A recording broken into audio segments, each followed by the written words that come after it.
स्वागत है दोस्तों जेएस नॉवल वर्ल्ड में, जहां हर कहानी में छुपा है रोमांच, हंसी के ठहाके और थोड़ी सी थ्रिल।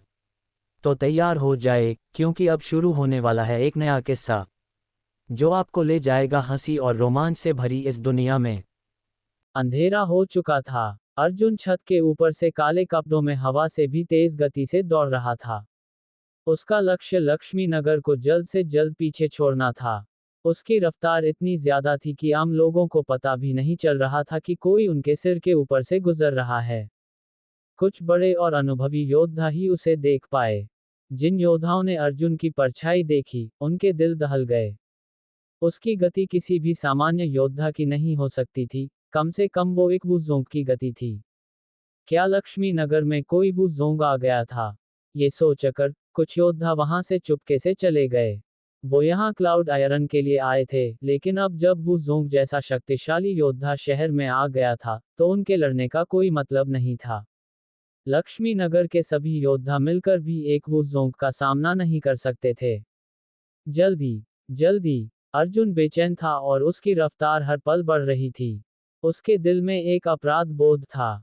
उसने अपनी बहन आरोही के साथ अंगरक्षक क्यों नहीं भेजे? अगर उसने अपनी शक्ति पहले ही बढ़ा ली होती, तो उसकी बहन के साथ ऐसा हादसा कभी नहीं होता। लक्ष्मी नगर में इन दिनों हर तरह के लोग थे और ऐसे लोगों का होना स्वाभाविक था जो जबरदस्ती औरतों को उठा ले जाते थे। लक्ष्मी नगर से चेनायांग शहर को जाने वाली सड़क पर कुछ शानदार गाड़ियां चल रही थीं।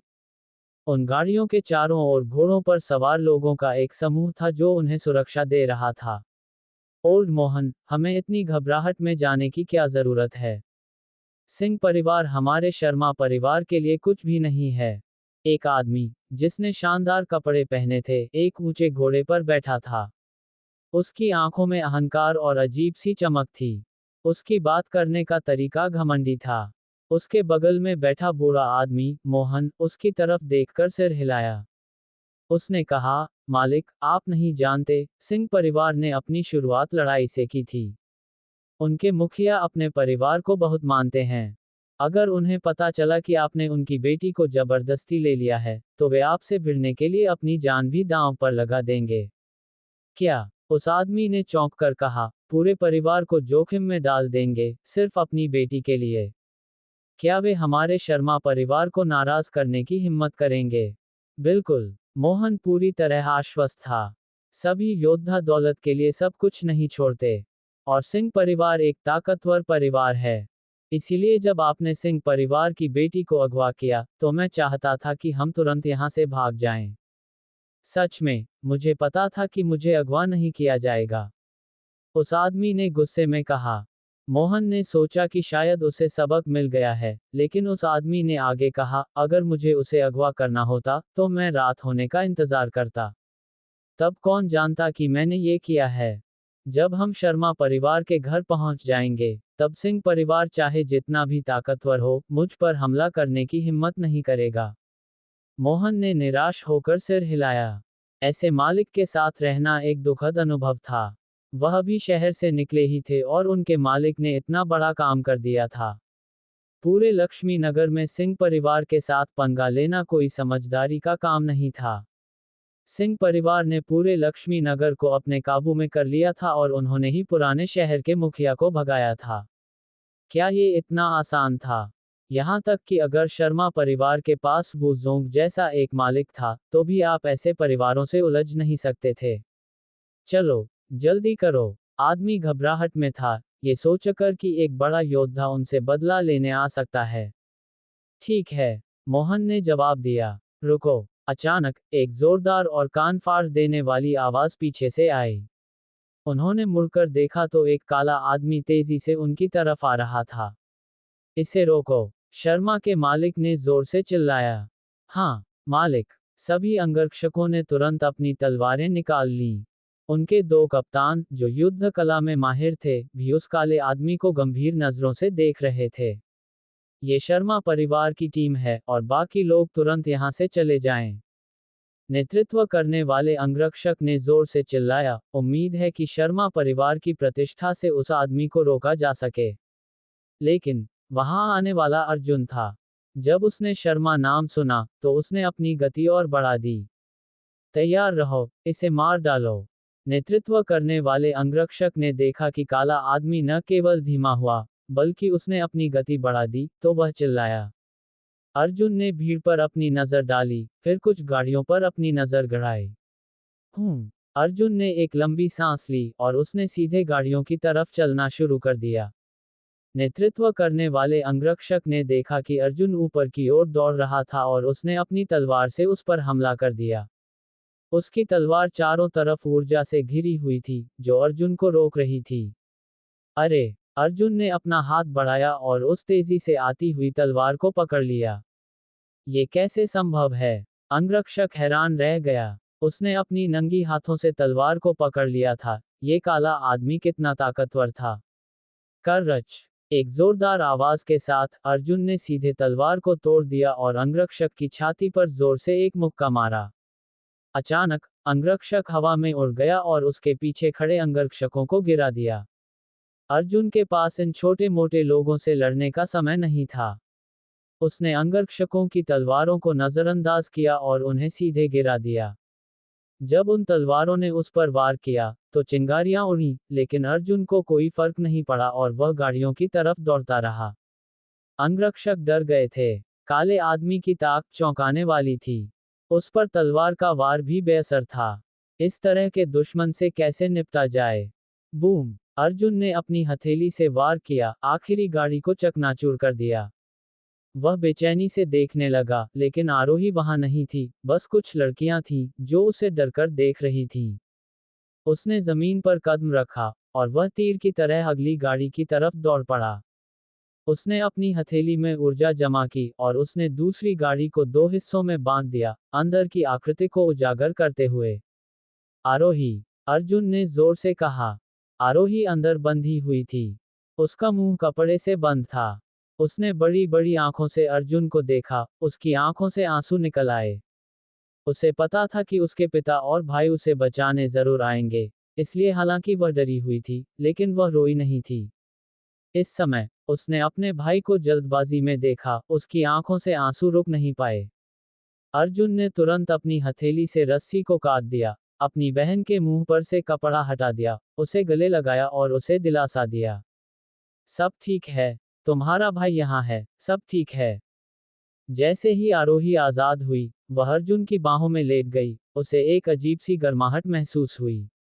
भाई, आरोही डरी नहीं है, आरोही को पता था कि तुम मुझे बचाने जरूर आओगे। हाँ, आरोही के सिर को सहलाते हुए, अर्जुन ने अपनी बेचैन दिल को शांत किया। भाई तुम्हें फिर कभी इस तरह के खतरे का सामना नहीं करने देगा। ये छोटा सा बच्चा शर्मा परिवार की गाड़ी में घुसने की हिम्मत कैसे कर रहा है? शर्मा परिवार के मालिक ने चिल्लाया।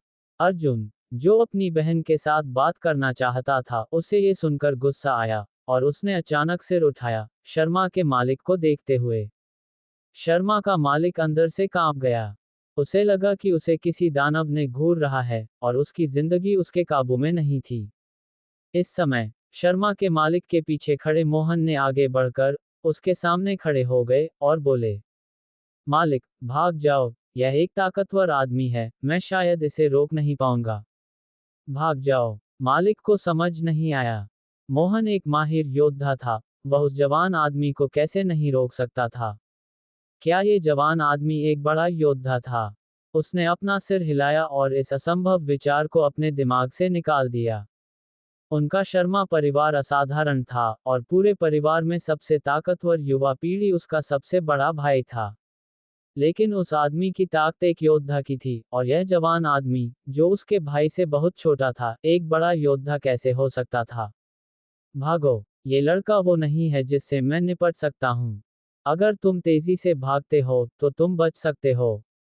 मोहन ने मालिक को देखा जो अभी भी वहीं खड़ा था, और उसने बेचैनी से कहा। सामने वाला जवान आदमी, एक हाथ से योद्धा के अंगरक्षक की तलवार को तोड़ सकता था, और उसे एक मुक्के से मार सकता था। वह निश्चित रूप से वह नहीं था जिससे वह निपट सके। वह बस उम्मीद कर रहा था कि वह इसे थोड़ा और रोक सके और मालिक को अपनी जान बचाकर भागने दे। बहुत देर हो चुकी है। अपनी बहन को अपने पीछे रखते हुए अर्जुन मुड़ा और उस आदमी को देखा। बहन, क्या यही इंसान गुनहगार है? अर्जुन ने अपनी बहन से पूछा। सिर हिलाते हुए आरोही ने कहा, ये वही है। इसने कहा कि यह मुझे शर्मा परिवार के घर ले जाना चाहता है। अगर मैं नहीं गई, तो इसने किसी को मुझे पकड़ने के लिए कहा। रस्सी ने मुझे दर्द दिया। अपनी बहन की सफेद बांह पर लाल खून के धब्बे देखकर अर्जुन गुस्से से आग बबूला हो गया। आरोही, अपनी आंखें बंद करो, अर्जुन ने धीरे से कहा। सिर हिलाते हुए आरोही ने अपनी आंखें बंद कर लीं। हालांकि उसे नहीं पता था कि उसके भाई ने उसे आंखें बंद करने के लिए क्यों कहा। आरोही को अपने भाई पर इतना भरोसा था। जब उसके भाई ने उसे आंखें बंद करने के लिए कहा, तो उसने बस आंखें बंद कर लीं। जब उसकी बहन ने आंखें बंद कर लीं, अर्जुन शर्मा परिवार के मालिक की तरफ दौड़ पड़ा। मेरे मालिक को चोट मत पहुंचाओ, मोहन चिल्लाया और उसने अपनी हथेली से अर्जुन की छाती पर वार किया। बाहर निकलो, अर्जुन ने अपनी हथेली से बूढ़े आदमी की हथेली पर एक वार किया। अचानक हड्डी टूटने की आवाज आई, बूढ़े आदमी की पूरी बांह खत्म हो गई, और अर्जुन ने बूढ़े आदमी की छाती पर एक और मुक्का मारा। डरी हुई आंखों वाले बूढ़े आदमी के पास बचने का समय नहीं था और उसने अपनी छाती पर मुक्के को लगते हुए देखा। अचानक, बूढ़े आदमी की छाती सीधी अंदर चली गई, उसकी आंखों में धीरे धीरे चेतना खत्म हो गई, उसका शरीर जमीन पर गिर गया, 2 बार छटपटाया और फिर कोई हलचल नहीं हुई। मोहन, शर्मा परिवार के मालिक ने डर कर कहा, तुम मुझे मार नहीं सकते, मैं शर्मा परिवार का हूं। इससे पहले कि शर्मा के मालिक अपनी बात पूरी कर पाते, अर्जुन ने उसकी छाती पर एक मुक्का मारा, और शर्मा का मालिक तुरंत मोहन के नक्शे कदम पर चला गया। भागो, मोहन और मालिक मर चुके हैं, एक अंगरक्षक अचानक चिल्लाया। बाकी अंगरक्षकों ने भी प्रतिक्रिया दी, घबराकर और भागना शुरू कर दिया। अर्जुन झुक गया और उसने एक नुकीली तलवार उठाई जो जमीन पर गिर गई थी, और उसने भागते हुए आखिरी योद्धा की तरफ उसे फेंक दिया। तलवार एक तीर की तरह थी। एक सफेद रोशनी की झलक दिखी। योद्धा के अंगरक्षक के सीने में घुस गया इससे पहले कि वह प्रतिक्रिया दे पाता। तलवार की ताकत कम नहीं हुई, और वह उसे एक पेड़ से जोड़ती रही। अर्जुन ने बाकी छोटे मोटे लोगों का पीछा नहीं किया। अब सबसे जरूरी उसकी बहन थी और बाकी सब कुछ को एक तरफ रख दिया गया। तुम अपनी आंखें खोल सकती हो, अर्जुन ने धीरे से कहा। आरोही ने धीरे धीरे अपनी आंखें खोलीं और पाया कि वे पहले ही लक्ष्मी नगर जा रहे थे। मुझे नीचे उतारो, आरोही ने शर्माते हुए कहा। ठीक है, आरोही को अपनी पीठ से नीचे उतारते हुए अर्जुन ने कहा। पिताजी बेचैन हो रहे होंगे, चलो जल्दी वापस चलते हैं। क्या तुम्हारे शरीर में कोई दर्द है? नहीं, आरोही ने कहा, असल में, मेरे शरीर में ज्यादा दर्द नहीं है, लेकिन मैं ज्यादा डर गई थी। ये सच नहीं था। क्या किसी लड़की के लिए किसी अजनबी द्वारा अगवा किया जाना संभव है? अच्छा, अब सब ठीक है, मेरा भाई तुम्हें वादा करता है कि ऐसा फिर कभी नहीं होगा। अर्जुन ने अपनी बहन की आंखों में देखा और दृढ़ता से कहा। आरोही ने जोर से सिर हिलाया, अपने भाई का हाथ पकड़ा, और लक्ष्मी नगर की तरफ चल दी। क्या आरोही को गिरफ्तार कर लिया गया? विवेक सिंह, जो सरकारी काम से निपट रहा था, को खबर मिली कि उसकी बेटी को गिरफ्तार कर लिया गया है। उसने मेज पर एक थप्पड़ मारा और खड़ा हो गया। हाँ, मैंने अपनी आंखों से देखा कि शर्मा परिवार ने बड़ी बेटी को गिरफ्तार कर लिया। उस नौकर ने, जिसने अर्जुन को सूचित किया था, विवेक सिंह के सामने घुटने टेके और कांपते हुए कहा। यहाँ आते समय, मैं अर्जुन से मिला और उसे बताया कि वह पहले ही पीछा कर चुका है। क्या अर्जुन ने उसका पीछा किया? विवेक सिंह, जो पहले से ही बेचैन था, को जब ये खबर मिली, तो उसे लगा कि आसमान गिर गया है। परिवार के सभी बड़े बुजुर्गों को बुलाओ, लक्ष्मी नगर के सभी अंगरक्षकों को बुलाओ, पीछा करो, विवेक सिंह ने जोर से चिल्लाया। क्या सभी अंगरक्षकों को, यहाँ तक कि उन अंगरक्षकों को भी जो लक्ष्मी नगर को संभालते हैं? नौकर को विश्वास नहीं हुआ। हाँ, जल्दी से सूचित करो। नहीं, मैं खुद जाऊंगा। विवेक सिंह जल्दबाजी में दरवाजे की तरफ भागा। सिंह परिवार की बेटी को गिरफ्तार कर लिया गया है। सिंह परिवार के सभी लोग जो आवाज सुन रहे हैं, मेरे साथ आओ। निराशा में, विवेक सिंह ने जोर से चिल्लाया। उसके पास एक एक करके उन्हें सूचित करने का समय नहीं था, जितने लोग बुलाए जा सकते थे। क्या बड़ी बेटी को गिरफ्तार कर लिया गया। कौन इतना बहादुर है, हमारे सिंह परिवार की बड़ी बेटी को गिरफ्तार करने की हिम्मत कर रहा है और उसे मार डालो। सिंह परिवार के सभी लोगों ने अचानक ये खबर सुनी और उन्हें विश्वास नहीं हुआ। पूरा लक्ष्मी नगर अब सिंह परिवार के काबू में था और कुछ लोग उनकी बड़ी बेटी को गिरफ्तार करने की हिम्मत कर रहे थे। क्या यह मौत को दावत देना नहीं था?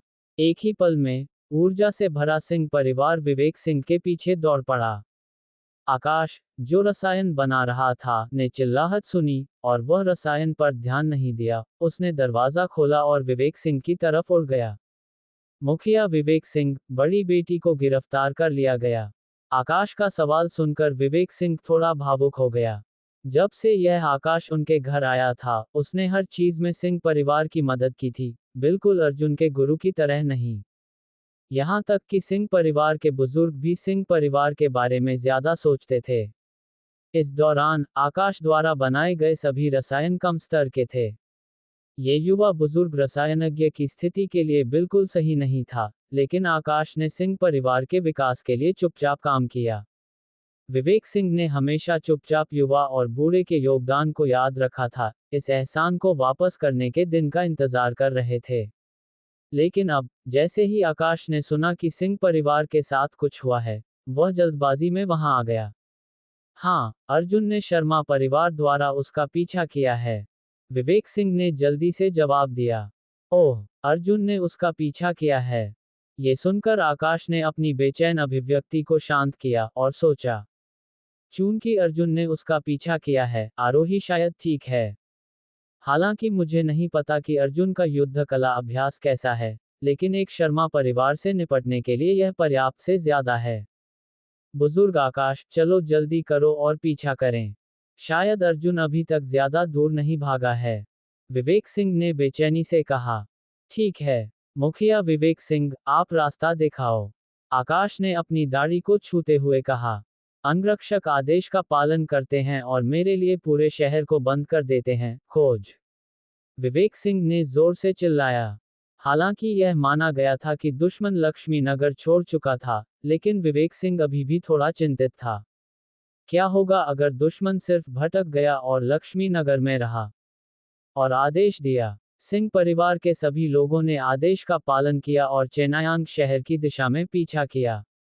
पीछा करने के बाद, उन्हें दुश्मन को उलझाना होगा और एक संकेत भेजना होगा। हाँ, सभी को आदेश मिला और उन्होंने तुरंत लोगों को तैनात करना शुरू कर दिया। विवेक सिंह ने बोलने के बाद उसकी आकृति चमक गई और वह लक्ष्मी नगर से दूर भागा, जबकि बुजुर्ग आकाश विवेक सिंह के पीछे पीछे चल रहे थे। अचानक पूरे लक्ष्मी नगर में हलचल शुरू हो गई और शहर के अंगरक्षकों ने घर घर जाकर खोज की, एक को भी खोने के डर से। लेकिन कुछ योद्धाओं ने शहर के अंगरक्षकों पर ध्यान नहीं दिया। जब उन्होंने उन्हें रोकना चाहा, तो शहर के अंगरक्षकों ने सीधे कार्रवाई की, उन्हें पकड़ लिया और जेल भेज दिया। जिन्होंने विरोध करने की हिम्मत की, उन्हें तो मौके पर ही मार दिया गया, जिसने एक ही पल में सभी को चौंका दिया। लेकिन लक्ष्मी नगर के लोगों को पता था कि जब शहर के अंगरक्षक सिंह परिवार की बेटी की तलाश कर रहे थे, तो उन्होंने भी प्रतिक्रिया दी। इसमें कोई आश्चर्य नहीं कि शहर के अंगरक्षक इतने अहंकारी थे। ये पता चला कि सिंह परिवार की बेटी खो गई थी। सिंह परिवार के मुखिया की केवल एक बेटी और एक बेटा है। अब जब उसने एक बेटी खो दी है, तो वह बेचैन क्यों नहीं होगा? लेकिन विवेक सिंह और बुजुर्ग आकाश पहले ही शहर से बाहर निकल चुके थे, मुख्य सड़क की तरफ, पूरे रास्ते पर। क्या वे दो अर्जुन और आरोही हैं? आखिरकार, बुजुर्ग आकाश वो किंग थे। हालांकि वह घायल थे, लेकिन उनकी आंखों में अभी भी ताक थी और उन्होंने सबसे पहले अर्जुन को देखा। विवेक सिंह ने नजर डाली और देखा कि यह उसका बेटा और बेटी थे। अर्जुन, आरोही, क्या तुम ठीक हो? अपने बेटे और बेटी को ध्यान से देखते हुए, कोई खून के धब्बे नहीं थे और वह तुरंत राहत महसूस कर गए। अर्जुन ने अपने हाथ जोड़े और कहा, पिताजी, बच्चे ने आपको चिंता में डाल दिया। हाँ, सब ठीक है, सब ठीक है, चलो जल्दी वापस चलते हैं, तुम्हारी माँ तुम्हारे बारे में बहुत चिंतित है। विवेक सिंह हंसे जब उन्होंने देखा कि उनका बेटा और बेटी ठीक हैं। लेकिन जब विवेक सिंह अर्जुन और आरोही के साथ वापस लौटे, तो पूरे लक्ष्मी नगर ने खुशियां मनाई। बड़ी बेटी वापस आ गई है। मालिक भी वापस आ गए हैं। सिंह परिवार ने जोर से चिल्लाया। आखिरकार वापस आ गए। एक दुकान के मालिक ने राहत की सांस ली। इस दौरान शहर के अंगरक्षकों ने उनकी दुकान को 3 बार खोजा था, और अगर वे वापस नहीं आते तो शहर के अंगरक्षकों को दुकान को तोड़ना पड़ता। जल्द ही, जैसे ही सभी ने उनका स्वागत किया, अर्जुन और उसका दल जल्दी से शहर के मुखिया के महल में लौट आया। पिताजी, अर्जुन ने अपने हाथ अपने पिता के सामने जोड़े जो बुक केस के सामने बैठे थे। हाँ, सिर हिलाते हुए विवेक सिंह ने कहा, बाहर बहुत सारे लोग थे, मेरे लिए पूछना सही नहीं है। अब क्या हुआ? विवेक सिंह सिंह परिवार के मुखिया हैं और पूरे सिंह परिवार के लिए जिम्मेदार हैं। मैंने लोगों को मार डाला। अर्जुन ने अपना हाथ नीचे रखा और कहा। मार डाला? विवेक सिंह की आवाज 8 गुना बढ़ गई। किसको मार डाला?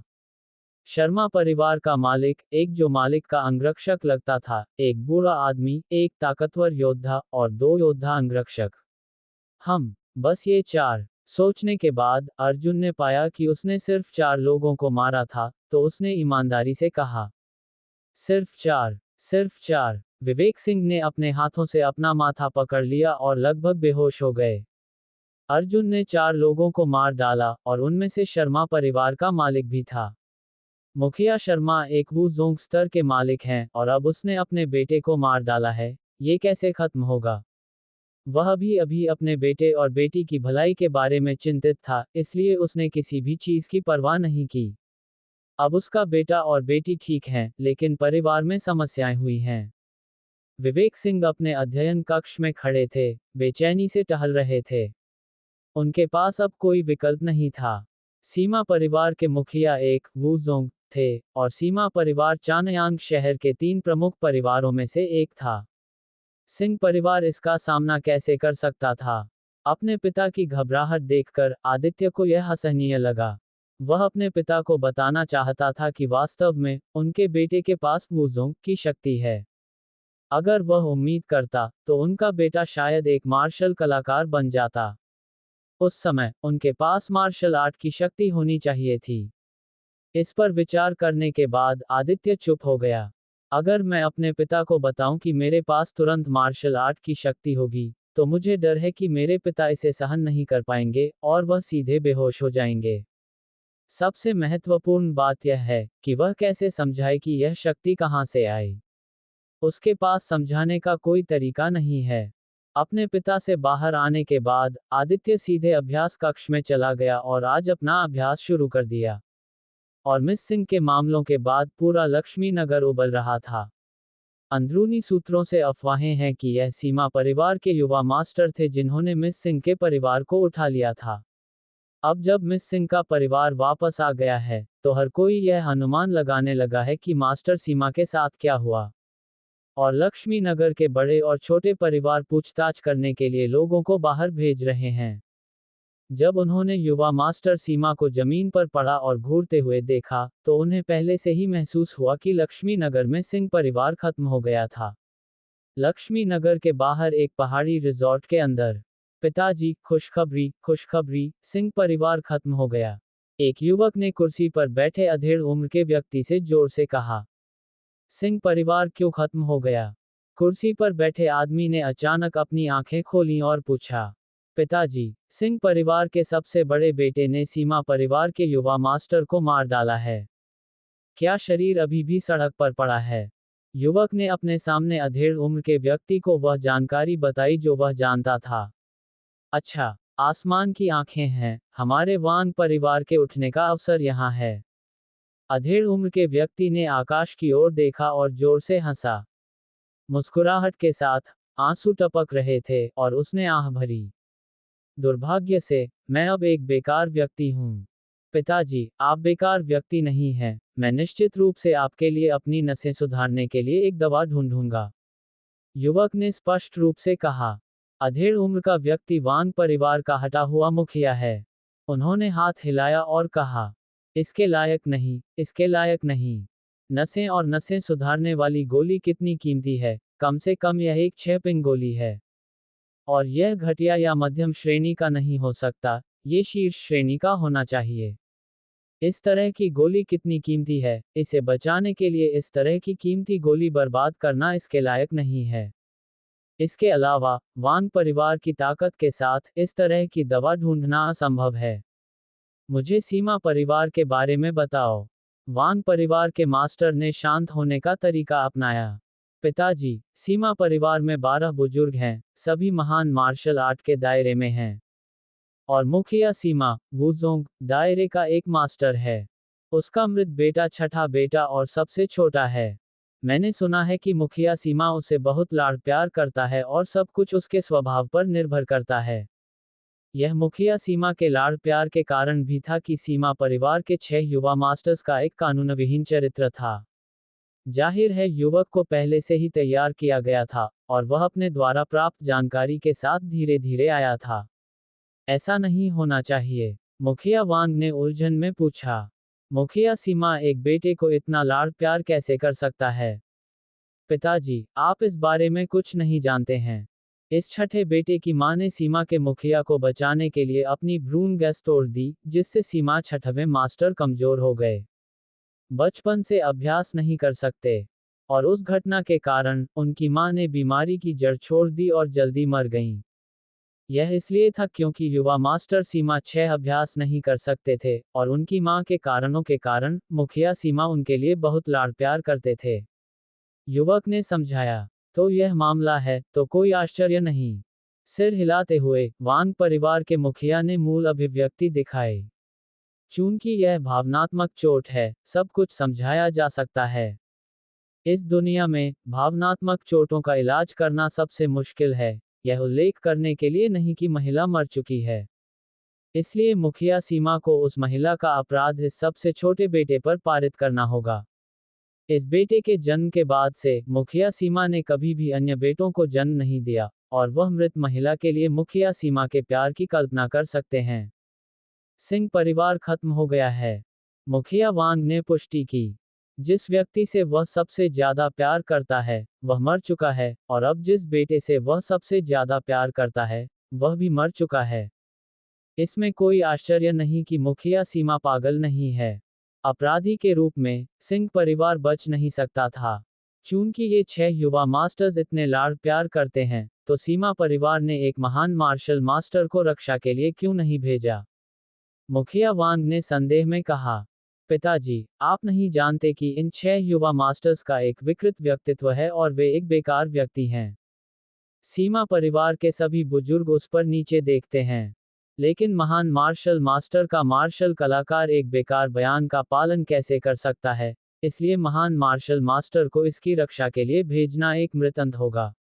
हालांकि, एक महान मार्शल कलाकार की सुरक्षा के बिना, एक मार्शल कलाकार के शिखर पर एक मार्शल कलाकार भी भेजा गया था, और सीमा परिवार की प्रतिष्ठा को डराया गया था, जिसे मूर्खतापूर्ण कहा जा सकता है। निश्चित रूप से, अपना सिर हिलाते हुए, वांग परिवार के मुखिया ने मजाक उड़ाया। अगर कुछ भी गलत नहीं है, तो सीमा छठवें मास्टर नहीं मरेंगे। हालांकि, मैंने सुना है कि सीमा छठवें मास्टर को मारने वाला व्यक्ति आदित्य था। हाँ, युवक ने सम्मानपूर्वक कहा, मुझे बस इतना नहीं पता कि आदित्य ने मार्शल आर्ट के शिखर मास्टर को कैसे मारा। मुखिया वांग ने थोड़ी देर सोचा और कहा, निषिद्ध गोली, केवल निषिद्ध गोली ही समझा सकती है। निषिद्ध गोली, युवक ने चिल्लाया, क्या यह उस तरह की गोली है जिसके बड़े दुष्प्रभाव होते हैं और यहाँ तक कि नींव को भी नुकसान पहुंचा सकते हैं? मुखिया वांग ने सिर हिलाया और कहा, उनका गुरु एक महान कीमियागर है, और एक महान कीमियागर का भी कीमिया गठबंधन में एक निश्चित दर्जा है। ये बहुत संभावना है कि उनके गुरु ने उन्हें एक निषिद्ध गोली दी। आदित्य वास्तव में भाग्यशाली है, एक गुरु है जो उससे बहुत प्यार करता है। युवक ने ईर्ष्या से कहा, भाग्य का क्या उपयोग है?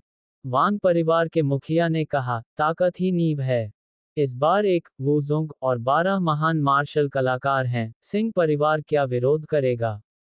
वह युवक जो अभी भी ईर्ष्या से भरा था, तुरंत मुस्कुराया और कहा, पिताजी ने ऐसा कहा, ये समय हमारा अवसर है। आप पूरे लक्ष्मी नगर के बड़े और छोटे परिवारों से संपर्क कर सकते हैं और इन लोगों को एक साथ जोड़ सकते हैं। ये बहुत उपयोगी है। मुखिया वांग ने गंभीरता से कहा, ठीक है, चिंता मत करो पिताजी, मैं लक्ष्मी नगर के बड़े और छोटे परिवारों के साथ खेलने के लिए अपनी पूरी कोशिश करूंगा। इस बार मैं निश्चित रूप से सिंह परिवार को कभी भी खड़ा नहीं होने दे सकता। युवक ने मुट्ठी कस ली और कहा, सिंह परिवार हमारे चिंतित हुए बिना कभी भी मुड़ नहीं जाएगा, हमें बस लाभ की जरूरत है।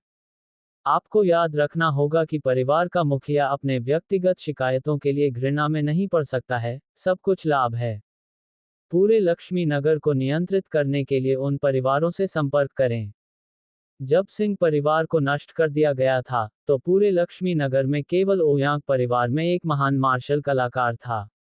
हमें केवल ओयांग परिवार के महान मार्शल मास्टर को खत्म करने की जरूरत है, और वांग परिवार पूरे लक्ष्मी नगर को नियंत्रित करने में सक्षम होगा, और फिर आपको महान मार्शल मास्टर के दायरे को तोड़ने की अनुमति देने के लिए राजा परिवार के सभी संसाधनों को इकट्ठा करेगा।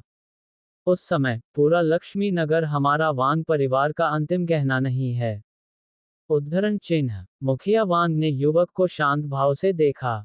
हाँ पिताजी, बच्चे को याद है। युवक ने अपने हाथों को मोड़ा और कहा, हालांकि मुखिया ओयांग आखिर में एक महान मार्शल कलाकार है, हम उसे कैसे खत्म कर सकते हैं। महान मार्शल मास्टर को छोड़ना इतना आसान था। अगर यह इतना आसान होता, तो वांग परिवार लक्ष्मी नगर का पहला परिवार बन गया होता। क्या आपने वह जानकारी पढ़ी है जिसे मैंने आपको इकट्ठा करने के लिए कहा था? वांग के मुखिया ने वापस पूछा। मेरे पिता के पास वापस, मैंने ये सब देखा है। युवक ने कहा। संतुष्टि के साथ सिर हिलाया, और वांग परिवार के मुखिया ने कहा, तो आपको पता होना चाहिए कि ओयांग परिवार में एक विरोधाभास है। मुखिया ओयांग बूढ़ा है, और उसके कोई भी बेटे होनहार नहीं हैं। अब मुखिया ओयांग त्यागना चाहता है, और कोई भी युवा पीढ़ी पदभार नहीं ले सकती है, लेकिन मुखिया ओयांग की प्रतिष्ठा अभी भी है, और भले ही बेटे असंतुष्ट हों, वे कुछ भी नहीं कह सकते हैं। हालांकि एक बार जब उन्हें मौका दिया जाता है, तो वे कुछ भी करेंगे। सत्ता खो गई है? शायद नहीं। एक महान मार्शल कलाकार एक परिवार की नींव है। अगर मुखिया ओयांग गिर जाता है, तो पूरे ओयांग परिवार का समर्थन कौन करेगा? युवक ने अनिश्चित रूप से कहा। क्या होगा अगर पूरे लक्ष्मी नगर में कोई महान मार्शल कलाकार नहीं है? वांग का परिवार मास्टर है। अब जब तक ये वह है जो पूरे लक्ष्मी नगर को नियंत्रित करता है और संसाधनों को इकट्ठा करता है, तो यह महान मार्शल मास्टर के दायरे में तोड़ने की बहुत संभावना है। पूरे लक्ष्मी नगर के संसाधन एक मार्शल कलाकार के शिखर पर एक व्यक्ति के लिए तोड़ने के लिए मुश्किल नहीं है। जब तक वे लक्ष्मी नगर की आशा देख सकते हैं, कोई इसे करेगा। एक तरफ प्रेमी है, दूसरी तरफ महान मार्शल मास्टर किंगडम और पूरा लक्ष्मी नगर है। ओयांग परिवार के बेटे कैसे चुनेंगे? जब तक किसी के पास बुरी मंशा है, तब तक ओयांग परिवार हमेशा के लिए रहेगा। ये सोचकर मुखिया वांग ने अपने सामने झील को देखा और गहरी सोच में पड़ गया। उसके सामने का युवक लंबे समय तक शांत नहीं हो सका। महान मार्शल कलाकार का दायरा अपने पिता की तुलना पूरे लक्ष्मी नगर से करता है। मुखिया ओयांग के बेटे किस तरह के परीक्षण का सामना करेंगे? उन्हें मिली जानकारी में, कुछ लोग पहले से ही मुखिया ओयांग से असंतुष्ट थे। उनके पिता की रणनीति ने वास्तव में एक झटके के साथ ओयांग परिवार की कमजोरी पर हमला किया। तो पिताजी, मैं तैयारी करने जा रहा हूँ। युवक ने सम्मानपूर्वक कहा। अतीत में, पिता परिवार के मामलों के प्रभारी थे, वह सिर्फ अपने हाथों को मार रहे थे। अब उनके पिता को खत्म कर दिया गया है, और सभी चीजें उनके द्वारा की जाती हैं। अब मुझे पता है कि एक परिवार का समर्थन करना कितना मुश्किल है। मुझे ये भी पता है कि मेरे पिता की बुद्धि कितनी विशाल है। जाओ, मेरे पास तुम्हारे जैसा ही एक बेटा है, और वांग परिवार तुम्हारा है। वांग परिवार मास्टर है। युवक ने मुखिया वांग के सामने गहराई से झुका और धीरे धीरे पीछे हट गया। पूरे शाही परिवार के लिए, उसके पिता को स्वेच्छा से खत्म कर दिया गया था। क्या भव्यता है! पूरा वांग परिवार उसके पिता, खुद सहित, द्वारा अधीन था। लक्ष्मी नगर में सभी परिवार व्यस्त थे, और दूसरे दर्जे की क्लाउड आयरन खदान के कारण, बड़ी संख्या में योद्धा लक्ष्मी नगर में घुस गए। एक समय के लिए, पूरा लक्ष्मी नगर एक गड़बड़ी में था। लेकिन सिंह परिवार अब खुद की रक्षा करने में असमर्थ है और उसके पास पूरे लक्ष्मी नगर का प्रबंधन करने के लिए कोई ऊर्जा या ताकत नहीं है, जिसके कारण लक्ष्मी नगर में और भी अराजकता फैल गई। लेकिन आदित्य पूरे दिन कमरे में छिप गया, दरवाजा बाहर नहीं जा सका और दूसरा दरवाजा आगे नहीं बढ़ सका। आरोही सिंह ने इन दिनों सिंह के घर छोड़ने की हिम्मत नहीं की, यहाँ तक कि सुस्त वह जानती थी कि अब पूरा लक्ष्मी नगर बेहद खतरनाक था। भले ही तूफान के केंद्र में सिंह परिवार सतह पर शांत था, लेकिन हर कोई जानता था कि जब सीमा परिवार ने हमला किया, तो यह उनका सिंह परिवार का विनाश का दिन था। भागना। सिंह परिवार चला गया है, वे कहाँ भाग सकते हैं? सीमा परिवार की शक्ति उनकी कल्पना से परे थी। सिंह परिवार को नष्ट कर दिया गया, और सिंह परिवार में हर कोई निश्चित रूप से सीमा परिवार के पीछा से बचने में सक्षम नहीं होगा जब तक कि वे दुनिया के छोर तक नहीं भाग जाते। कई सिंह परिवार के बुजुर्ग समय समय पर जवाबी कार्रवाई पर चर्चा करने के लिए इकट्ठा होते थे। बातचीत करने और जाने का कोई बेहतर तरीका नहीं है। सबसे असहज चीज मौत नहीं है, बल्कि मौत का इंतजार करने की प्रक्रिया है। चानयांग शहर, एक शानदार हवेली में कई कमरे हैं, लोगों की आवाज उबल रही है, और एक कमरे में धड़कने वाली आवाजें हैं। मेरे बेटे, तुम बुरी तरह मर गए। चिंता मत करो, मैं पूरे सिंह परिवार को तुम्हारे साथ दफन कर दूंगा। एक अधेड़ उम्र के व्यक्ति ने चिल्लाया, अपने रिश्तेदारों को देखा जो लंबे समय से मर चुके थे, अपने सीने को सहलाया, और धीरे धीरे कहा, यहाँ आओ, मेरे बेटे के अंतिम संस्कार की तैयारी करो, और मैं अपने बेटे को सबसे गंभीर अंतिम संस्कार के साथ भेज दूंगा। अधेड़ उम्र के व्यक्ति ने चिल्लाया। हाँ, सीमा परिवार के सभी सेवकों ने सम्मान के साथ जवाब दिया। रुको, मैं उन सभी को मरने दूंगा जिन्होंने तुम्हें तुम्हारे साथ दफन किया। क्या तुम्हें सिंह परिवार की लड़की पसंद नहीं है? मैं तुरंत लोगों को तुम्हारे पास भेज दूंगा। अधेड़ उम्र के व्यक्ति ने मृतकों को एक सफेद कपड़े से ढका और एक आवाज में कहा कि केवल वही सुन सकता था। पूरे परिवार के बुजुर्गों को एक बैठक के लिए बुलाओ। अधेड़ उम्र के व्यक्ति ने आदेश दिया। मुड़कर अधेड़ उम्र के व्यक्ति ने सम्मेलन कक्ष की ओर कदम बढ़ाया, और पूरे परिवार के बुजुर्ग पहले से ही दरवाजे के बाहर उसका इंतजार कर रहे थे। उन्होंने जो कहा, उसे सुनकर हर कोई बैठक कक्ष की ओर चला गया। हर कोई जानता था कि मुखिया इस बार वास्तव में गुस्सा था। 6 युवा मास्टर्स की मौत से संबंधित पात्रों को बाहर निकालने के लिए सबसे अच्छा लक्ष्य है। जल्द ही हर कोई विशाल चर्चा हॉल में आया। मुखिया सीमा ऊंचा बैठ गया, नीचे के 12 बुजुर्गों को देखा, और धीरे धीरे कहा, मुझे मेरे बेटे की मौत की कहानी बताओ। हाँ, एक बुजुर्ग खड़ा हो गया और विस्तार से कहानी बताना शुरू कर दिया। सीमा 6वें युवा मास्टर की मौत के 2 दिन बाद, बुजुर्ग के शब्दों से पता चला कि पूरा सिंह परिवार कैसे उठा। कोई फर्क नहीं पड़ता कि शहर के भगवान कैसे बने, सीमा 6वें युवा मास्टर को कैसे उकसाया जाए, सब कुछ विशद रूप से बोला गया था जैसे कि यह उसके सामने हुआ था। गार्ड कहाँ हैं? बुजुर्ग की रिपोर्ट सुनकर मुखिया सीमा ने पूछा। अधिकांश गार्डों को गिरफ्तार कर लिया गया, और बुजुर्ग कांपते हुए कहा, कोई और भाग गया। मुखिया सीमा का चेहरा बदल गया, और उसने गहरी आवाज में पूछा। वे गार्ड बहुत तेजी से चले गए, मेरे प्रतिक्रिया करने की प्रतीक्षा करें। बुजुर्ग हकलाया। कचरा। मुखिया सीमा ने चिल्लाया, अपने कचरे को बढ़ाने का क्या उपयोग है? कोई भी इसे पकड़ नहीं सकता है। पकड़े गए गार्डों के साथ क्या किया जाना चाहिए? एक और बुजुर्ग ने पूछा। मार डालो। मुखिया सीमा ने अपना हाथ हिलाया और कहा, यहाँ तक कि उनके परिवार के सदस्यों को भी मार दिया गया। मेरे बच्चे मर चुके हैं, और उन्हें अपने प्रियजनों के नुकसान का स्वाद लेने दें। हाँ, हाँ, बुजुर्ग ने लिंग मिला और एक तरफ खड़ा हो गया, अब बात नहीं कर रहा था। इन गार्डों को पकड़ने के बाद, सिंह परिवार को नष्ट कर दिया गया और पूरे सिंह परिवार को मेरे बेटे के साथ दफन कर दिया गया। ठीक है, बस इतना ही, मैं थक गया हूँ, तुम लोग भी आराम करने जाओ। परिवार मास्टर सीमा खड़ा हो गया और अपने बेडरूम की ओर चला गया। सड़क पर आने वाले सेवकों ने झुककर ये जानकर कि उसके परिवार के मालिक ने एक प्रियजन को खो दिया था, और वे सभी कांप रहे थे, डरते थे कि मालिक उसे नोटिस करेगा और अपना गुस्सा बाहर निकालेगा। लेकिन मुखिया सीमा ने सड़क पर सेवकों पर बिल्कुल भी ध्यान नहीं दिया और सीधे अपने बेडरूम में चला गया और कहा, किसी को भी मेरे आदेश के बिना अंदर आने और मुझे परेशान करने की अनुमति नहीं है। हाँ, बेडरूम के दरवाजे की रखवाली करने वाली दो नौकरानियों ने जल्दी से सलाम किया।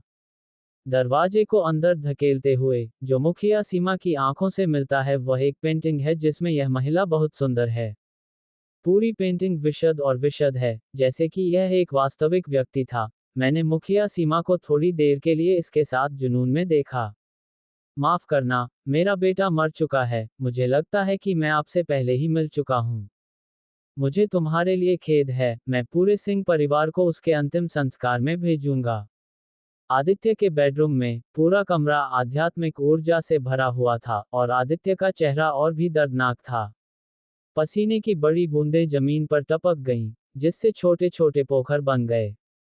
अचानक आभा हिंसक रूप से सिकुड़ गई और आदित्य की ओर बढ़ी। एक पल में पूरे कमरे में आभा खाली हो गई। आदित्य का रंग भी शांत और शांतिपूर्ण हो गया, उसके कपड़े हवा रहित थे और उसके बाल फड़फड़ा रहे थे। मार्शल मास्टर किंगडम, मैं आखिरकार इस तक पहुंच गया। आदित्य ने अपनी तेज आंखें खोलीं और उसकी आंखों से एक हल्की रोशनी चमक गई। सम्राट 10 बार पुनर्जन्म लेता है और अंत में योद्धा के दायरे में खेती करता है। दर्द और कठिनाई के बारे में क्या? अब मेरे पिता को अच्छी खबर बताने का समय आ गया है। दरवाजे को धकेलते हुए आदित्य अब अपने पिता के अध्ययन कक्ष में चल रहा है। इस समय के दौरान वह वापसी में अभ्यास कर रहा है और भोजन भी दिया गया है। मैं थोड़ी देर के लिए बाहर नहीं गया हूँ और बाहर की आंखें थोड़ी चकाचौंध हैं।